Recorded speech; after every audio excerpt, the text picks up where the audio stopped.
Hello everyone, welcome back to another Magic the Gathering Commander review for Mercadian Masks set. And today we're talking about Squee, Goblin, Nabob.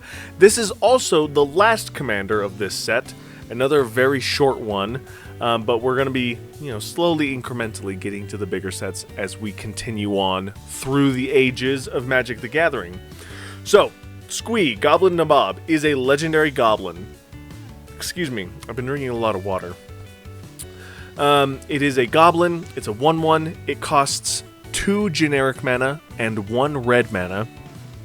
And then it has this cool ability, at the beginning of your upkeep, you may return Squee, Goblin Nabob, from your graveyard to your hand, which is such a cool mechanic, especially in mono red.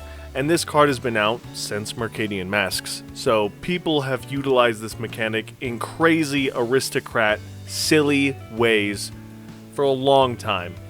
And so everything I'm going to say is probably not new, but man, is it so cool, because this is not something you see in mono red, and I love that. I enjoy the uniqueness that each of the colors brings to the game, but every now and then, on a blue moon, on a rare occasion, it is very cool to see the color break and its unique way of how that works in some of the cards. So Squee is one of those fantastic examples of this color breaking ability in mono red, for something that you would usually see in black or even white. So I'm very excited to talk about this card. It's one of my, not necessarily one of my favorites, but one of my favorites as far as being something that you can do in mono red. Now, rules clarification. If Squee isn't in your graveyard as your upkeep begins, its ability won't trigger. You can't take any actions during your turn before your upkeep begins. And I'm glad that that clarification is in there, because in the beginning phase of your turn, you have your untap step and then your upkeep step. And it is important to remember that during the untap step, no one can do anything. No one gets priority. The only thing that happens in the untap step is the rules action, the state-based action, whatever you want to call it. The only thing that happens in the untap step is things untap. If anything triggers because of that, it happens at the beginning of the upkeep, and it will go with any of the beginning of upkeep triggers. It would actually happen before the beginning of upkeep triggers, but it technically happens during the upkeep step. Because if you were able to interact with things as they untapped during that untap step, it would break a lot of things in this game. And so it is important to remember, as a reminder, the only time you're able to do something and start passing priority is if something happens during the upkeep. A trigger happens, like even as simple as Sylvan Library. I think Sylvan Library is in your upkeep, maybe it's during your draw step. But Squee is one of those examples. It does trigger in the upkeep if it is in your graveyard. If it is not in your graveyard, it won't trigger. Now, Surly Badgesaur is a cool card. I like this card. It's a bit wacky, but we can take advantage of Squee, because one of the things red is really good at, it's really good at like the what's the word I'm looking for? Temporary card draw.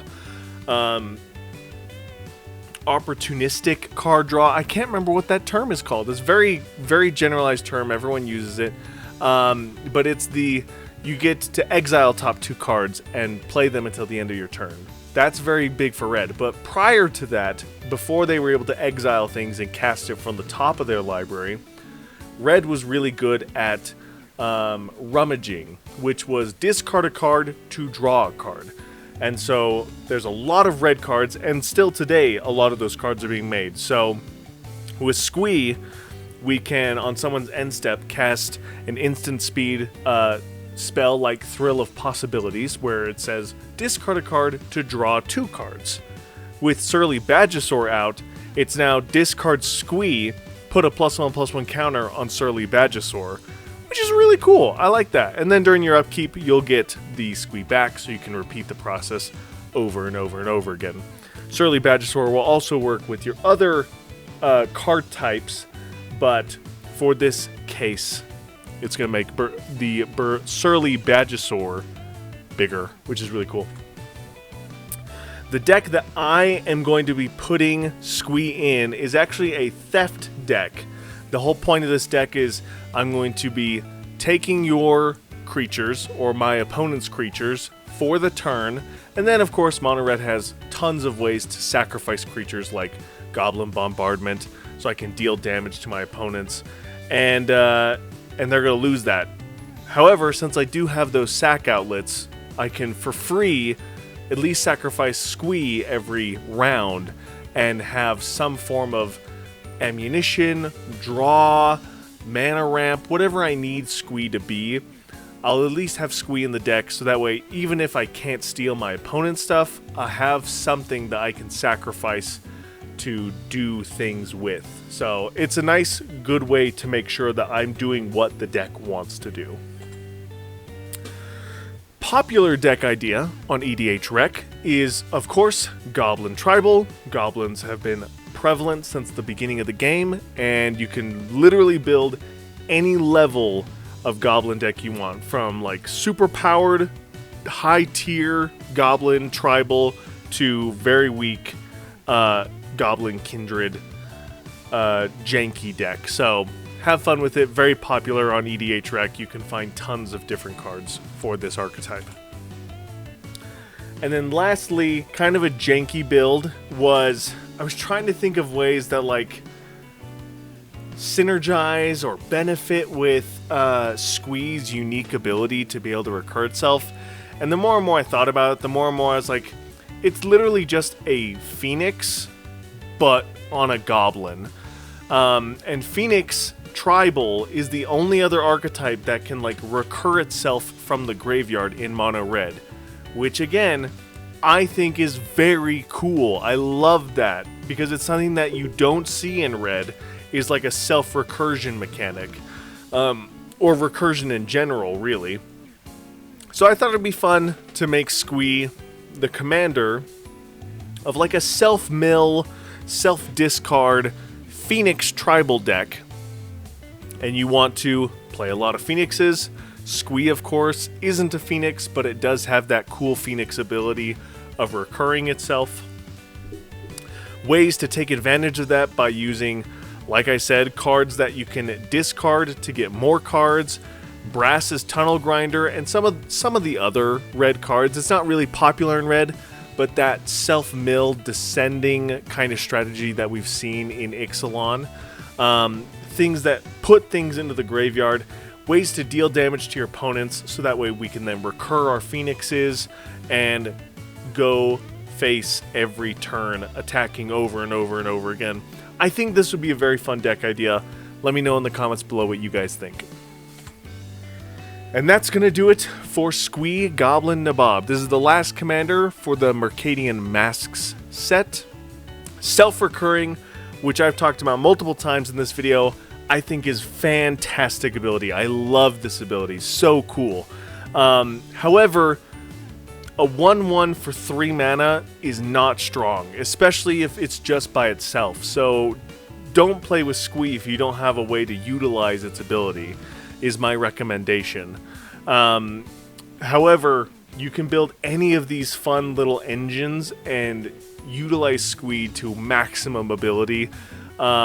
Maybe you want a deck where it's like sacrifice Squee, deal a damage, and then during your upkeep get it back, play it, when it enters the battlefield, do a damage or two, sacrifice it again to do another damage. This weird little engine that you can try and win the game with.